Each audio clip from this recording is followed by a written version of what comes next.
अभी मजा आएगा ना भिड़ो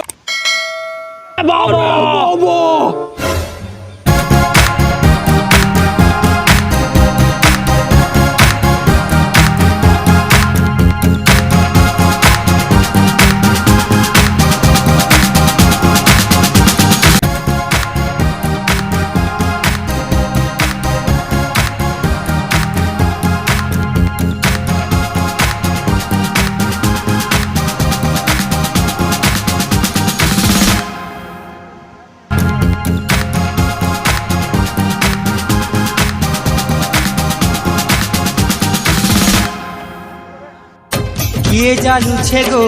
108 दीप तो दुआरे मागो रही उजागर तो दुआरे मागो रही उजागर शुभ ना कले मा ताहा है सुबली बाणा तोरु रुछे गोठी पहर बाणा तोरु रुछे गोठी पहर